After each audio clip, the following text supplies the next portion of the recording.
भाईचारा जोड़ो। नमस्कार मेरे प्यारे भाइयों और मेरे प्यारे भारतवासियों। जय जवान, जय किसान, जय भीम, जय संविधान।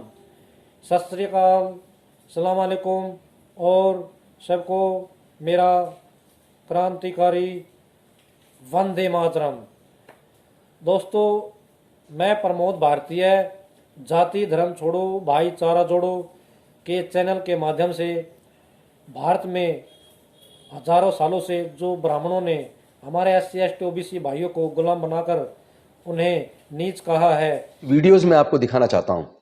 जिस तरह सोशल मीडिया पर आजकल वीडियो देखने में आ रही हैं, कहीं यादव समाज के व्यक्ति को गंजा करके अपमानित किया जा रहा है, कहीं दलित समाज के व्यक्ति को पानी ले लेने पर हत्या की जा रही है, कहीं उसको जूते में पानी पिलाया जा रहा है, कहीं देश को तोड़ने की और पैरेलल आर्मी बनाने की बात की जा रही है, कहीं दलित को अपमानित किया जा रहा है तो कहीं पिछड़े को अपमानित किया जा रहा है, कहीं मुसलमान को कत्लेआम करने की बात की जा रही है। ये वीडियो दिल दहला देने वाली हैं। मैं ये वीडियो आपको दिखाना चाहता हूं, देखिए। तू मारा हमारी आई तो मारी खाड़ को देख लो दोले हमसे आने वाले समय में जितने भी विदेशी धर्म हैं, वो चाहे कोई भी धर्म हो, मैं बौद्ध धर्म की भी बात करता हूं, जो अवैदिक धर्म है वो इस धरा पे रहेगा नहीं। वैदिक धर्म के लोगों की भूमि है, हिंदुओं की भूमि है। हिंदुओं के अलावा इस धरती पे किसी को रहने नहीं देंगे। लेकिन अभी संगठित हो रहे हैं।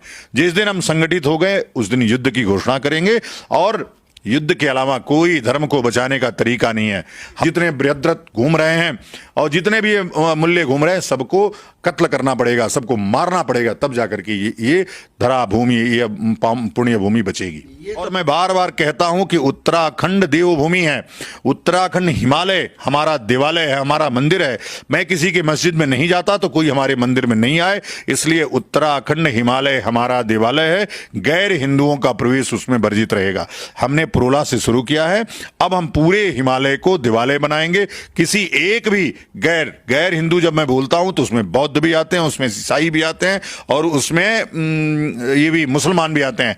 मैं तीनों लोगों को रहने नहीं देंगे हम लोग, चाहे उसके लिए कुछ भी करना पड़े। सिंह लिखने की है औकात तुम्हारे बाप दादा तो मर गए जूती गांठते हुए राजपूतों की, ठाकुरों की, उनके यहाँ भैंसों को घास घेरते हुए, और तुम है भाई इतिहास। इनके खुद की माए बहने बहन कोई स्टैंड नहीं है इन लोगों का।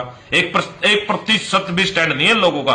1% उनकी माँ बहने को ठाकुरों के वहां फिरती थी खेतों में। सबको पता है यार, सबको पता है, कहने की जरूरत ही नहीं है। आज ये बढ़ते हैं इनके हमारा इतिहास है, फलाना है, ढिमकाना है। क्या है तुम्हारा बहन चोद? तुम्हारा है कोई स्टैंड? कहीं पे कुछ भी नहीं है। मैं ये कहता हूं भाई साहब, सालाना कभी कभी तो मुझे सोच के भी आता है, बहनचोद ऐसे आदमी को मारू ना तो लोग भी कहेंगे बहनचोद एक चमट्टा ठोक दिया। कई जंतर मंतर पे कुछ लोग आजादी मांग रहे थे कि धरना प्रदर्शन पहलवानों का चल रहा है, वहां पर आकर कुछ जयचंदों ने आजादी मांगी थी। तो मैं चाहती हूँ कि आजादी बहुत अच्छे से उनको मिले। मैं आस्था मां आजादी दूंगी, चांटे बजा बजा कर एक बार आओ आजादी दूं। भैया आप कैसे आजादी देना चाहते हैं? देखो जी, ये दी आजादी, ठीक है, इससे आजादी दोगे? बढ़िया ढंग से आजादी देंगे और ऐसी आजादी देंगे कि इनकी आने वाली पुश्तें तो कभी जीवन में आजादी मांग देगी। बहुत सुंदर। और भैया आप कैसे आजादी दोगे? तो जी इससे देंगे जी, हमारे यहाँ तो जूते से दी। वाह जी वाह, वाह जी वाह। विजय भैया आजादी ये दूंगा, कोनी से दही तोड़ दूंगा, आजादी कर दूंगा, पूरा आजाद कर दूंगा तुम्हें मैं। जय श्री राम। तो आप लोगों को पता लग गया कि राष्ट्रवादी हिंदुवादी लोग। हाँ सुनो, यूपी में भी मिल रही है आजादी। हाँ, असद को दे दी ना आजादी, हाँ। अतीक को दे दी ना आजादी, जुनैद को भी दे दी आजादी, हाँ। ठीक है, तुम्हें भी दे देंगे आजादी। जिसको चाहिए आजादी ले जाओ आके। तुम ठंड रखो, मई जून है, शिमला बना रखा शिमला। की दुनिया में खूबसूरत लोग हैं, वास्तव में ये स्वर्ग से गिरे हुए लोग हैं, क्योंकि भोग भाग करके आए हुए हैं। तो इसीलिए अब उस सुंदरता का अवशेष बचा हुआ है। जितने हैंडसम लोग हैं, गुड लुकिंग लोग हैं, ये पिछले जन्म में कहीं ना कहीं स्वर्ग में थे। और जितने बदसूरत हैं, गरीब हैं, शरीर में कष्ट है, ये नरकों से आ रहे होते हैं। जो स्वर्ग वाले हैं उनका जो थोड़ा कुछ अवशेष बच जाता है पुण्य का, उसकी वजह से आज वो थोड़े से सुंदर दिख रहे हैं, थोड़ा हेल्दी है, थोड़ा सा हैंडसम, हंकी, खूबसूरत, ढिंचक, तो थोड़ा वो काम करेंगे, ये भुगत करके फिर ये नीचे जाते हैं। जो नरकों से आ रहे होते हैं वो थोड़े नरकों की जो उनके कर्मों के, बुरे कर्मों के फल हैं, फिर वो आड़े टेढ़े होते हैं, गंदे होते हैं, काले कलूटे होते हैं, और उनकी भावनाएं भी खराब होती हैं, नीचे से आ रहे हैं, तो उसके अवशेष कुछ बचे होते हैं। आज हम देख रहे हैं पिछले लगभग 9 सालों में कई प्रकार के फर्जी साधु संत हमारे सामने आ गए। कोई साधु कहता है कि देश के संविधान को बदलो, हमें हिंदू राष्ट्र बनाना है। तो कोई साधु कहता है कि ये जो काले कलूटे रंग के लोग हैं या जो अपंग लोग हैं, ये सब नरक लोक से आए हैं। तो कोई साधु कहता है कि ये जो पूरा हिमालय पर्वतीय रीजन है, जिसमें उत्तराखंड, हिमाचल प्रदेश, जम्मू एंड कश्मीर, ये उनका देवालय है और ये उसमें किसी बौद्ध को, किसी ईसाई को, किसी मुस्लिम को नहीं रहने देंगे, उनको मारकाट मचा देंगे। वो एक पैरेलल आर्मी तैयार करने की बात कर रहा है और कह रहा है कि यहाँ नमाज पढ़ेंगे, पहाड़ी क्षेत्र में नहीं रहेंगे और यहाँ वो शराब और मदिरा मीट खाएंगे। मैं ये कहना चाहता हूँ कि ये फर्जी साधु कहाँ से आ गए? इनके पास ये ताकत कहाँ से आ जाती है कि ये पैरेलल आर्मी बनाने की बात कर रहे हैं, ये देश के संविधान को खत्म करने की बात कर रहे हैं, ये देश के संविधान को जला देते हैं। ये ताकत इनके पास कहाँ से आती है? कौन लोग हैं ये? कौन इनको ताकत देता है? ये आखिर भारत जा किधर रहा है? क्या इस तरीके से भारत मजबूत होगा?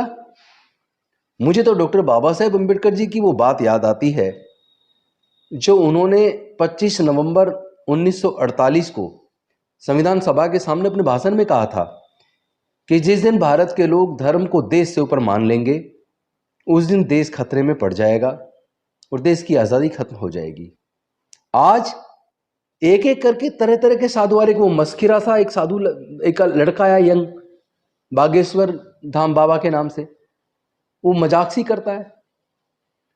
कहीं ऐसा तो नहीं है कि ये 2024 के चुनाव के मद्देनजर एक पार्टी विशेष, एक खास प्रकार की विचारधारा इस तरह के नए नए साधु पैदा कर रही हो? कहीं ऐसा तो नहीं है ये राजदंड लाकर चोल साम्राज्य से संसद में स्थापित करना, कहीं राजतंत्र की तरफ देश को ले जाने की साजिश तो नहीं है? मेरी समझ नहीं आता। कोई कहता हिंदू राष्ट्र बनाना है, कोई कहता खालिस्तान बनाना है। अरे अगर सभी लोग अपने अपने धर्म के हिसाब से राष्ट्र का निर्माण करेंगे तो भारत टुकड़े टुकड़े हो जाएगा। कोई किसी बहुजन नेता की टांग काटने की बात कर रहा है, कोई किसी बहुजन नेता के गले काटने पे इनाम रख रहा है। अरे भाई, इस तरह देश नहीं चलता। इसको आप जातियों की लड़ाई मत बनाइए, इसको धर्म की लड़ाई मत बनाइए। डॉक्टर बाबा साहेब अम्बेडकर सहित तमाम संविधान निर्माता व देश के स्वतंत्रता सेनानी ऐसे भारत बनाने की परिकल्पना नहीं करते थे। आप लोग सुधर जाओ। और मैं तो कहना चाहता हूं सीधी केंद्र की सरकार से और देश के न्यायालयों से। एक तरफ माननीय सर्वोच्च न्यायालय एक ऑर्डर पास करता है, जजमेंट देता है कि कोई भी हेट स्पीच देगा तो उसको पुलिस को तुरंत गिरफ्तार करना होगा, और अगर पुलिस गिरफ्तार नहीं करती तो उसके खिलाफ सुप्रीम कोर्ट सुमोटो कार्रवाई करेगा। तो आज हमारा सुप्रीम कोर्ट और हमारे हाई कोर्ट्स कहां हैं? खुलेआम पैरेलल आर्मी बनाकर कत्लेआम करने की एक साधु धमकी दे रहा है। मैं समझता हूं ये देशद्रोही लोग हैं दोस्तों। ये चुनाव के लिए कुछ भी कर सकते हैं। आपको तो याद होगा J&K के उस वक्त के राज्यपाल सत्यपाल मलिक जी ने पुलवामा की घटना का जो खुलासा किया कि ऐसा तो नहीं है इस तरह की चुनाव जीतने के लिए इसी तरह की घटनाएं और हो जाएंगी चुनाव से पहले, कहीं ऐसा तो